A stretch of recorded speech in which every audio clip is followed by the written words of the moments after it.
Drahí spoluobčania, bratia a sestry, som vďačný, že sa vám môžem prihovoriť i touto cestou.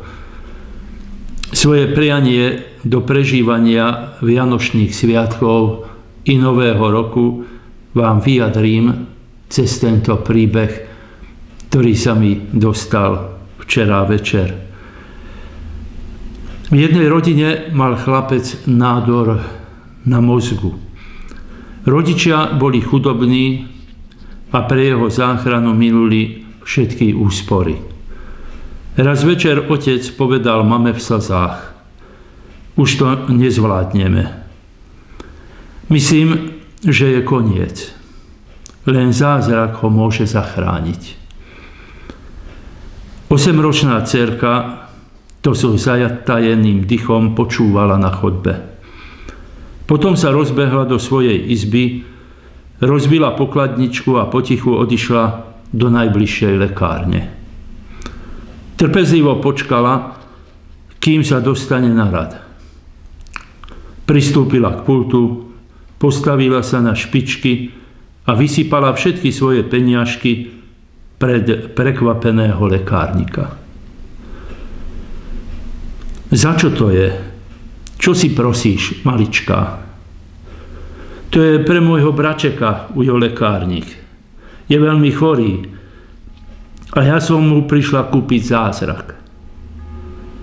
Čo to hovoríš? Zamrmral lekárnik. Volá sa Andrejko a má niečo také, čo mu rastie v hlave. Ocko povedal mamičke, že už je koniec, že už nemôžeme nič robiť a že len zázrak by ho zachránil. Viete, ja mám bračeka veľmi rada, tak som zobrala všetky svoje peniaze a prišla som mu kúpiť zázrak. Lekárnik sa smutne pousmial. Moja, ale my tu nepredávame zázraky. Keď nestačia tieto peniaze, ešte môžem nejaké zohnať. Koľko stojí zázrak? Lekárnik iba mykol plecami. Dievčatko so slzami v očiach začalo zbierať svoje mince. V lekárni bola jeden vysoký, elegantný pán, ktorého zaujal tento čudný rozhovor. Prečo plačeš, maličká? Čo sa deje? Opýtal sa jej. Ujo lekárnik mi nechce predať zázrak. Ani mi nechce povedať, koľko stojí. Chcem ho pre môjho bračeka Andrejka, lebo je veľmi chorý. Mamička hovorí, že ho treba operovať, ale ocko povedal, že je to veľmi drahé, že potrebujeme zázrak, aby sme ho zachránili. Tak som priniesla všetky peniažky, ktoré mám. Koľko máš? $1 a 11 centov. Ale viete, dodala jedným dychom, ešte môžem niečo pohľadať. Muž sa usmial a povedal: pozri, myslím, že netreba. Zázrak pre tvojho bračeka stojí presne $1 a 11 centov. Jednou rukou pozbieral drobné a druhou nežne chytil dievčatko za ruku. Zaveď ma k vám domov. Chcem sa stretnúť s tvojim bračekom, oteckom aj mamičkou.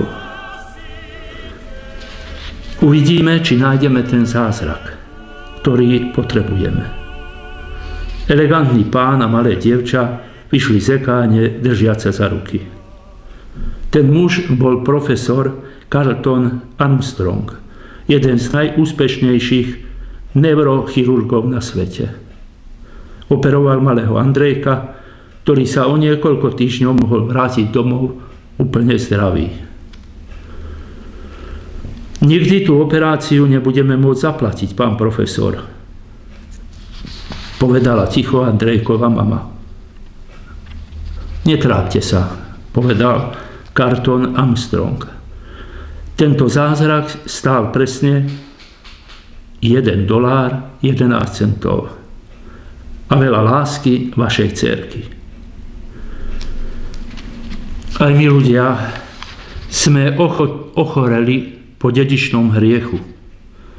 Môže nám pomôcť jedine zázračný liek.